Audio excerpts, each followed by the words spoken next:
வணக்கம். வணக்கம். எப்படியாவது வாழ்க்கையில மேல வந்துரும்னு பாக்குறோம்.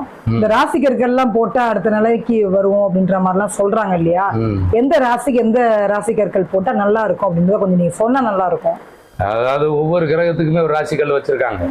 வந்து மேஷம்னா செவ்வாய், ரிஷபம்னா சுக்கிரன், மிதனம்னா உங்களுக்கு வந்து புதன், கடகம்னா சந்திரன், சிம்மம்னா சூரியன். இப்படி ஒவ்வொருக்கும் சூரியன்னா நீங்க இந்த கல்லு போட்டுடலாம், சூரியன்னா உங்களுக்கு நீங்கள் இந்த கல் போட்டுடலாம், மேஷன்னா பவளம் போடலாம், உங்களுக்கு சுக்கிரனுக்குன்னா வைரம் போட்டுடலாம், புதனுக்கு மரகத பச்சை போட்டுடலாம், கடகத்துக்கு முத்து போட்டுடலாம். அதே மாதிரி உங்களுக்கு சூரியன் வந்துருச்சு அப்படின்னு சொன்னீங்கன்னா உங்களுக்கு அந்த பேர் சொன்னால் மாணிக்கம் போட்டுருங்க அப்படின்னு சொல்லுவான். ஒரிஜினல் மாணிக்கம் கிடைக்காது, அவன் அதில் ரோஸில் ஒரு கல் கொடுத்துருவான். இதில் வேற ஒரிஜினல் கல், இது ஃபர்ஸ்ட் கிரேடு, இது 4வது கிரேடு, இது 3rd கிரேடு, இது வந்து வெறும் கலர் கல், இது ஒரிஜினல் கல் பல கோடி அப்படின்றான். வீட்டில் பெரிய கல்லை வச்சு வீடு கட்ட முடியாது, அவன் வீடு இல்லாமல் ரோட்டில் அலைவான். இத்தனோண்டு கல் பல கோடி. ஏங்க அது ராசி கல்லுங்க, அது வேலை செய்யுமா இல்லையான்னு நான் இப்போ சொல்கிறேன். செவ்வாய் அப்படின்னு உடனே நீ பவளத்தை போட்டுற, செவ்வாயினாலே நெருப்பு ஆல்ரெடி இங்கே எரிஞ்சுக்கிட்டு இருக்கு, கூட நீ செவ்வாயை போடுற. நான் கல்லுக்கு பவர் இல்லைன்னு சொல்ல, இந்த பிரபஞ்சத்தில் இருக்க ஒவ்வொரு மனிதனுக்கும் ஒரு பவர் இருக்கு, ஒவ்வொரு மரத்துக்கும் ஒரு பவர் இருக்கு, ஒவ்வொரு பறவைக்கும் ஒரு பவர் இருக்கு, ஒவ்வொரு புழுவுக்கும் பூச்சிக்கும் அணுவுக்கும் என் வைரஸ்ல வரக்கூடிய கண்ணுக்கு தெரியாத நுண்ணுயிருக்கும் பவர் இருக்கு. அதனாலதான் நமக்கு நோய் நொடி வருது, நல்லது கெட்டது. நம்ம கண்ணுக்கு தெரியாத வெள்ளை அணுக்கள் சிவப்பு அணுக்கள் கூட எதிர்வினை நல்வினைன்னு கண்டுபிடிச்சிட்டோம். அப்ப நம்ம கண்ணுக்கு தெரியாத அணுக்கள் வரைக்கும் பவர் இருக்கு. நான் இல்லைன்னு சொல்லலை. ஆனா எந்த ராசிக்கு எந்த கல்லை போடனா அந்த ராசிக்கு அவன் கல்லையே தூக்கி தலையில போடுவியா? ஏற்கனவே மேஷம்னா ஹீட்டு, அதுக்கு பவளம் போடலாமன்னா மேஷ வீட்டுல யாரு நீச்சம்? சனி நீச்சம். சனிங்கிறது வந்து அயன். அயன் எதுல இருக்கு? பச்சை இலை, அதாவது இயற்கையில கீரையில இருக்கு. அப்ப நீ மரகத பச்சை போடலாம். மேசராசியில பிறந்தவன் உனக்கு இப்ப ஒரு காந்தம் இருக்கு, 2 எதிர்வினையும் எதிர்க்கும். அப்போ உனக்கு என்ன உடம்புல நெகட்டிவ்? உன் உடம்புல இருக்கிற வெப்பத்தை வெளியில தள்ளணும், அயனை ஆக்டிவேட் பண்ணணும். அயன் வந்து இருக்கிற இடத்துல ஹீட் இருக்கும். அப்ப அந்த ஹீட்டை குறைக்கக்கூடியது என்னது? மரகத பச்சை. அப்போ கீரை. அப்போ அந்த கல் எதை ஈர்க்கும்? உனக்கு அந்த இயற்கையில இருக்கக்கூடிய பசுமையில இருக்கக்கூடிய அந்த அயனை ஈர்க்கும். அப்ப நீ மரகத பச்சை போடலாம். அதனாலதான் முருகன் கையில அந்த பச்சை நிறம் இருக்கும், அந்த மரகத பச்சை.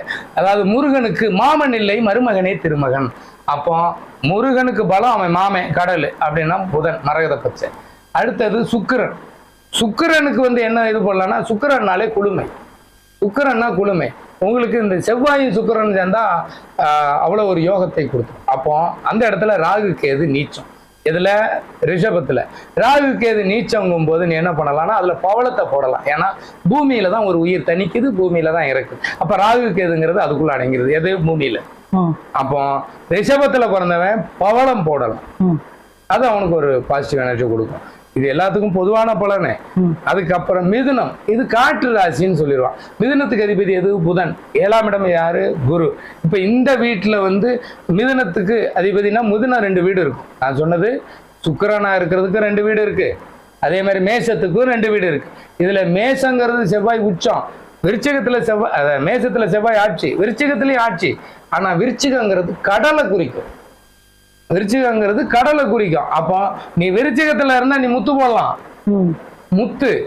அப்ப அது நீர் சத்து விருச்சிகத்துக்கு செவ்வாய்க்கு. அதே மாதிரி உங்களுக்கு துலாத்துக்கு சுக்கிரன், அங்க யாரு நீச்சம்னா சூரியன் நீச்சம், அங்கதான் நீ மாணிக்கம் போடலாம். துலாத்துல பிறந்தவன் நீ அங்க மாணிக்கம் போடலாம். ஓகே, ஏன்னா சனி உச்சம். அப்போ சனி உச்சங்கும் போது சூரியன் நீச்சம், சூரியன் நீச்சங்கும் போது உனக்கு சூரியனுடைய வைப்பு எங்க இருந்து கிடைக்கும் அப்படின்னா நீ அந்த துலாத்துக்கும் வந்து மரகத பச்சையும் இந்த மாணிக்கமும் போடலாம். இது 2 கலந்து போடலாம். இல்ல அப்படின்னா ராகு கேது உச்சம்ங்கிறது விருச்சிகத்துல, ராகு கேது உச்சம். இப்படி ஒவ்வொரு கட்டத்துக்கும் அது உச்சம் நிச்சம் அப்படின்னு இருக்கும்போது அந்தந்த கல்லுக்கு இப்ப சனி வந்து மகரத்துல குரு நீச்சம், நீ அங்க நீச்சம் ஆயிடுச்சுன்னா அதை ஆக்டிவேட் பண்றதுக்கு கனக புஷ்பராகம் போடணும். தனுசு ராசியா கனக புஷ்பராகம் போட்டுருங்க, மீனராசி கனக புஷ்பராகம் போட்டுருங்க. நீ நல்லா இருக்கலாம், அதுக்கு அதிபதி அவர் தான். ஏன்டா வீட்டு ஓனர் வீட்லயே இல்லடா, அவர் வெளியூர் போயிட்டாரு. இந்த வீட்டுல என்ன கெட்டு இருக்கு அதை சரி பண்ணணும். வீட்டுல இருக்க ஓட்டை ஒண்ணு விழுந்துருச்சு, ஓட்டை அடைக்கிறது கிடையாது, வீட்டு ஓனர் உள்ள இருக்காரு, அவரை கொண்டு போய் ஓட்டையில வை. இங்க என்ன கெட்டு போயிருக்கோ அதுக்கு தகுந்த கல்லு போடலாம். இங்க எல்லாத்துக்குமே நான் ராசிக்கல்லா இருந்தாலும் ஒரு கோவிலா இருந்தாலும் அதற்கு உனக்கு என்ன எதிர்வினை, என்ன தசாபுத்தி. இதுல கல்லு ஒரே தசாபுத்திக்கு காலத்துக்கும் போட முடியாது. அந்தந்த தசாபுத்தி நடக்கும்போது அந்த கல்லுக்கு வருதா, உனக்கு என்ன கிரகம் நீச்சம், இப்ப என்ன புத்தி வருது, அந்த புத்திக்கு தகுந்த மாதிரி வேற கல்லை வேற மாத்தணும். இதுக்கு பொதுவான ஒரு பலன் சொல்றேன். புத்திக்கு தகுந்த மாதிரி ராசிக்கு தகுந்த மாதிரி மாத்தாதீங்க. ஆண்களா பிறந்தவங்க கரு நீளமும் கனகபுஷ்பராகவும் போடலாம். கரு நீளம் மோதிர விரல்லையும் கனகபுஷ்பராகம் கரு நீளம் வந்து மோதிர விரல்ல போடலாம். கனகபுஷ்பராகம் வந்து எப்பவும் போல குரு விரல்ல போடலாம். இது ஆண்கள். பெண்களா இருந்தா இந்த சனி விரல்ல உங்களுக்கு வந்து பவளம், நடுவிரல், ஆமா இடது கையில் பவளம், இந்த மோதிர விரல்ல மரகத பச்சை. இது பெண்களுக்கு பொதுவான பலன். ஆண்களுக்கு இது பொதுவான பலன். ஏன்னா சனி குரு இல்லைன்னா ஒரு ஆண் மகனுக்கு உண்டான அந்த தன்மை. பெண்களுக்கு வந்து மரகத பச்சை பவளம் அப்படிங்கிறது வந்து எல்லா கிரகத்தின் இந்த 4 விஷயத்தினுடைய கிரகங்கள் நன்மை தீமை. அதாவது மேசத்துக்கும் துலாத்துக்கும் கனெக்ஷன். அப்போ உங்களுக்கு எதை நெகட்டிவ் பாசிட்டிவ் இருந்தாலும் இது பேலன்ஸ் பண்ணும். ஏன்னா கருநீளத்துக்கும் அவ்வளோ பேலன்ஸ் உண்டு. குரு சனி அப்படிங்கிறது பெரிய கிரகத்தினுடைய இன்னைக்கு கிரக பயிற்சியாக பார்ப்போம். அதே மாதிரி செவ்வாய், ஒரு கையில் இருக்கிற செவ்வாய் புதன், இந்த 4 கிரகத்தினுடைய நன்மை தீமை வந்து மற்ற எல்லா கோள்களையும் பேலன்ஸ் இதனால் பண்ண முடியும். சந்திரன் வந்து பொது கடல். அப்போ இந்த சந்திரன்கிற கடல்ங்கிற கடகராசியில பிறந்தவன் நீ முத்து போடலாம், அது ஏற்கனவே கடகம் கடல், நீ எதுக்கு முத்து போடணும்? அங்க செவ்வாய் நீச்சம், கடகராசிக்காரன் பவளம் போடலாம், ஹீட்டு கம்மி. கடகத்துல செவ்வாய் நீச்சம். உனக்கு என்ன முதல்ல அந்த கட்டத்துல உனக்கு இது சரியான கல்லை பார்த்து, அது உனக்கு இந்த தசா புத்தி நடந்துகிட்டு இருக்கா, ஆல்ரெடி உனக்கு சனி உச்சம், அந்த 7.5 சனி நடந்துகிட்டு இருக்கு, நீ பாட்டுக்கு பவளத்தை தூக்கி போட்டீங்கன்னா தூக்கி உன சாத்தி வீட்டுக்கு வெளியில இல்ல சுடுகாட்டுக்கு அனுப்பிச்சு. இங்க எல்லாத்துக்கும் பவர் இருக்கு. ஆனா இந்த ராசி கற்களை சொல்றதுக்குன்னே பாத்தீங்கன்னா நிறைய பேர் படிச்சுட்டு இந்த கல்லுக்கு ஆராய்ச்சி பண்ணவங்களா இருப்பாங்க. பெரிய பெரிய டிகிரி வாங்கினவங்க, இந்த கல்லோட தன்மை என்னன்னு தெரிஞ்சவங்க எல்லாம் இருப்பாங்க. அப்போ அவங்களுக்கு இந்த ஜாதகத்தினுடைய விஷயம் சூட்சமும் தெரியும், இந்த கதிர்வீச்சு தெரிஞ்சவங்க தெரியும். சில பெரிய பெரிய மில்லியனியர்கள்லாம் கரெக்டா வைரம் போட்டிருப்பாங்க, பாத்திருக்கீங்களா? இப்ப மேச ராசிக்காரங்க வந்து உங்களுக்கு மேச ராசியில பிறந்திருக்காங்க அப்படின்னா சூரியன் உச்சமாயிடுச்சு மேச ராசியில, சூரியன் உச்சமானவன் வைரத்தை போடலாம். ஏன்னா போட சொல்லுவாங்க வைரம். மேச ராசியில சூரியன் வந்து ஒருத்தன் மன்னர், அவன் கிரீடம்ங்கிற அந்த கிரீடத்துல என்ன இருக்கும்னா வைரம் வைடூரியம் இதால் பொறிக்கப்பட்டதுதான் கிரீடம். அப்போ ஒருத்தன் வந்து நீ எதை ரொம்ப உயரத்துக்கு கொண்டுட்டு போகணும் அப்படின்னு நினைச்சீங்கன்னா மேச ராசியில உனக்கு சூரியன் ஆக்டிவேட் பண்ணணும்னா, உனக்கு சூரியன் வந்து கெட்டு போயிடுச்சு, உனக்கு சூரியன் ஆக்டிவேட் பண்ணணும் அப்படின்னா நீ வைரம் போட்டீங்கன்னா உனக்கு மிகப்பெரிய அந்த ராஜயோகத்துக்கு. வைரம் இந்த ராசிக்கு தான் சொத்துன்னு சொல்ல முடியாது. இந்த உலகத்துல எல்லாருக்கும் தாய் தந்தைங்கிறது பொது. இதுல யாருக்கு கொடுப்பனை இருக்கு, யார் தாய் தந்தையோட வாழ்றங்கிறது கொஞ்சம் கம்மியா இருக்கு இல்லையா? அது மாதிரி தான் இதுல எதை எப்ப போடணும், எந்த உணவை எப்ப சாப்பிடணும், யார் யார் எந்தெந்த ராசினா அந்தந்த தசாபுத்தி காலங்கள்ல தான் அணியும். இது நிரந்தரமான ஒரு விஷயமான கஷ்டம். இந்த ராசி மாதிரி தான். இப்ப குரு தசையில ஒண்ணு இருக்கும், செவ்வாய் தசையில ஒண்ணு நடக்கும், சனி தசையில ஒண்ணு நடக்கும். 36-40 வயசு வரைக்கும் கஷ்டப்பட்டா திடீர்னு தூக்கி விட்டுச்சா, அந்த தசா தூக்கி விட்டுச்சு. அதே மாதிரி இந்த கல்லு போட்டதுக்கு அப்புறம் நான் மேல வந்துட்டேன். அப்போ அந்த டைமிங் வரும்போது அவனுக்கு அதை அந்த அறிவே வேலை செய்யும். அது வரைக்கும் எதை தின்ன பித்தம் திறன்னு ரோட்ல கிடக்கிற கல்லெல்லாம் தூக்கி மாட்டுவான்.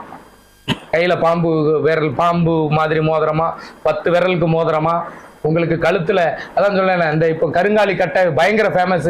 கருங்காலி கட்டையை போட்டிங்கன்னா உடம்புல பாசிட்டிவ் வைப்ரேட் நெகட்டிவ்லாம் வெளியே தள்ளிடும். கரெக்டு தான், ஹீட்டை வெளியில தள்ளும். எங்க வீட்டுக்கு வீடு உலக்கம் இருக்கும், அது கன்னி மூலையில தான் வைப்போம். குளிர்ச்சி அது ஹீட்டை வெளியில தள்ளிக்கிட்டே இருக்கும். ஈசானத்துல வாசலை வச்சிருவோம். அப்படின்னா என்ன அர்த்தம்? கெட்டதை வெளியே போ, காலையில் 4 மணி ஆனா விளக்கு ஏற்றுவோம். ராத்திரி வந்த நெகட்டிவ் கதிர்வீச்சை பூரா காலையிலேயே வெளியில தள்ளிடுவோம். வீடு பூரா சாம்பிராணி போடுவோம், கெட்ட கிருமியை பூரா சாவடிப்போம். ஆனா இன்னைக்கு நீங்க சாம்பிராணி போக மூச்சு முட்டி சாப்பிட்றோம். ஏன்னா ஒரிஜினல் இல்லை. இதுக்கு பேசாம விளக்கே ஏத்தாம, விளக்க மட்டும் ஏத்திட்டு ஊதுபத்தி சாம்பிராணி ஏத்தாம இருக்கலாம்னு நினைக்கிறேன். கருங்காலி மாலை உண்மைதானா? கருங்காலி மாலைங்கிறது ஹீட்டை வேணா போக்குமே தவிர உனக்கு உடனே கெட்டதை வெளியில பண்ணி பாசிட்டிவ் உள்ள வளர்த்துரும். செவ்வாய் ஹீட்டா இருக்கிறவங்க அதை போடலாம். ஆல்ரெடி எல்லாருமே போடுறாங்க, எல்லாமே ஆல்ரெடி உன் பாடி குளிர்ச்சி போட்ட நெகட்டிவ் இன்னும் உனக்கு நடக்கும். இந்த சந்திரனால ஒருத்தனுக்கு நெகட்டிவ் நடந்துகிட்டு இருக்கு, அவன் இதை போட்டான் இன்னும் கூட கொஞ்சம் அடிச்சு தள்ளும். போட்டதுல இருந்து செம அடிங்கன்னு பாதி பேர் கழட்டிருப்பான்.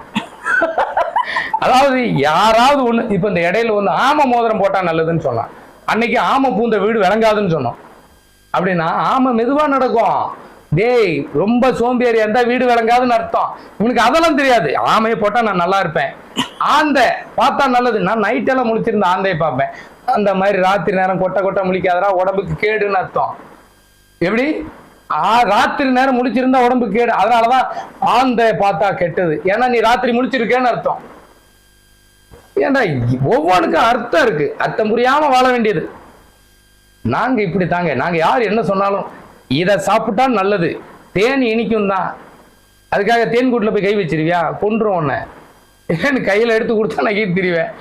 பார்த்து, அதாவது தேனிலையும் ஆபத்து இருக்கு, விஷமும் மருந்தா மாறும். அந்த விஷத்தை மருந்தாக்குனது தான் பழனி. இந்த மாதிரி அந்த பழனிக்கு வேலை திருச்செந்தூர்ல வச்சா அது விஷம் தான். செவ்வாயினுடைய தன்மை இருக்கிறதுனாலதான் அது கெடாம இருக்கு. இது ஒவ்வொரு தன்மை இருக்கு. எல்லாரும் எல்லா ராசிகளையும் போடுறதுக்கு மேல விவேக் காமெடி மாதிரி தான். அப்படி ஒரு ஓரமா உட்காரு, பெரிய கல்லா தூக்கி மேல போடு, உனக்கு ஒரே கல்லு மொத்த பிரச்சனையும் தீர்ற மாதிரி போட்டுருவான். இந்த கல்லை நம்பி தெருவுக்கு வந்தவங்க நிறைய பேர் இருக்கு. அதனால வாழ்க்கைக்கு கல்லு முக்கியங்கிறத விட உன்னுடைய எப்படி சொல்லலாம்னா, இதுக்கு தென்னங்கல்ல பணங்கள்ல குடிச்சிருந்தாலும் அது வாழ்ந்திருப்பான், அதை விடுங்க. வாழ்க்கைக்கு முக்கியம் நம்மளுடைய உழைப்பு. உழைப்பே உயர்வை தரும். உடல் உழைப்பு அதீத வேர்வையை வெளியில தரும். இந்த வேர்வை வெளியில போனா நோய் நொடி இருக்காது. நீ கல்ல போட்டாலும் நோய் நொடி வரும். ராசிக்கு எந்த கோயில போய் பரிகாரம் பண்ணாலும் நோய் நொடி வரும். முதல்ல உடல் உழைப்பை போடுங்க. மன வலிமையும் உடல் வலிமையும் திடமா இருந்ததுன்னா வாழ்க்கை, அதாவது கல்லு மாதிரி உடம்ப திடமா வைங்க. ராசியில கல்ல தேடாதீங்க. உடம்ப கல்லு மாதிரி திடமா உழைச்சு கொண்டுட்டு வாங்க. ஒர்க் அவுட் பண்ணவும் பூரா பாதி பேர் ஹார்ட் அட்டாக் வந்து செத்துக்கிட்டு இருக்கான். ஏன்னா இன்னைக்கு இருக்கிற உணவு. உழைச்சு வரணும். 6 பேக்கு ஒர்க் அவுட் பண்ணி வரக்கூடாது. அப்புறம் அதை மெயின்டைன் பண்றது கஷ்டம். ஆனா உழைச்சு வர 6 பேக்கு போகாது. இது போயிடும். நீ வேணா 6 மாசம் விட்டு பாரு, காத்துல தொப்பை வரைஞ்சி காத்துல கரைஞ்சிரும்.